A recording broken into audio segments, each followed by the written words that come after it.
صحیح بخاری میں حدیث ہے، آپ علیہ السلام ایک قبر کے پاس سے گزرے اور آپ نے دیکھا کہ اس قبر پہ بیٹھی ہوئی ایک عورت رو رہی ہے اور ذرا وہ بلند آواز سے چیخو پکار کر رہی تھی، تو آپ علیہ السلام نے فرمایا صبر کر.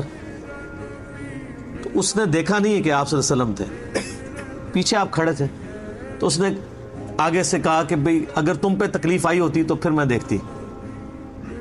ظاہر ہے ایک نیچرل جواب تو یہی بنتا تھا. تو آپ علیہ السلام نے کوئی جواب نہیں دیا، آپ علیہ السلام وہاں سے چلے گئے. تو بعد میں صحابہ نے بتایا کہ وہ تو اللہ کے نبی تھے، تو عورت کو تو اب وہ اس مردے کی بجائے اپنے ایمان کی ٹینشن پڑ گئی. وہ حضور کے پاس آئی، یا رسول اللہ مجھے تو پتہ ہی نہیں تھا. تو اچھا آپ نے اگر کہا تو میں اب صبر کر لیتی ہوں. تو آپ علیہ السلام فرمایا صبر تو صدمے کے آغاز میں ہوتا ہے. پورا غصہ اتارنے کے بعد، واہ ویلا کرنے کے بعد کہنا میں صبر کر لیتی ہوں، تو یہ صبر تو نہیں ہوتا. اور یہاں پہ بھی لوگ یہی کرتے ہیں، چیخو پکار کرتے ہیں اور اس کے بعد کہتے ہیں ہم صبر کر لیتے ہیں. اور پھر بسا اوقات جوان میت کے اوپر اس طرح کے الفاظ استعمال کیے جاتے ہیں کہ وہ میت کیا گئی ایمان بھی اس گھر سے رخصت ہو جاتا ہے.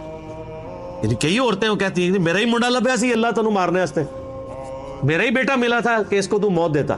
اب یہ کلمات کفر ہیں. اس کے بعد بیٹا کیا گیا، ایمان بھی گیا ساتھ. اسی لیے اسلام میں نوحہ کرنے سے منع کیا گیا. ایک تو نوحہ وہ ہے نا کہ آپ کسی کے لیے کوئی تعریفی کلمات کہہ لیں مرنے کے بعد، وہ تو آپ کہہ سکتے ہیں، وہ ایک معاملہ علیحدہ ہے. ایک یہ کہ چیخو پکار کر کے آپ جو ہے وہ ایک جاہلیت والے ایٹیچیوڈ کے ساتھ نوحہ کرتے ہیں، تو وہ نوحہ تو اسلام میں جائز نہیں ہے. بخاری مسلم میں کتنی احادیث ہیں کہ آپ علیہ السلام نے اسے زمانہ جاہلیت کی طرف منسوب کیا، اور خصوصاً عورتوں کے لیے فرمایا کہ وہ ایسی عورت اگر بغیر توبہ کے مرے گی تو اسے قیامت والے دن گندک کی قمیض پہنائی جائے گی، وَلِعَاذُ بِاللَّهِ تعالی. اور مسلم شریف میں ایک حدیث ہے کہ میری امت کبھی جاہلیت کے 4 کام نہیں چھوڑے گی.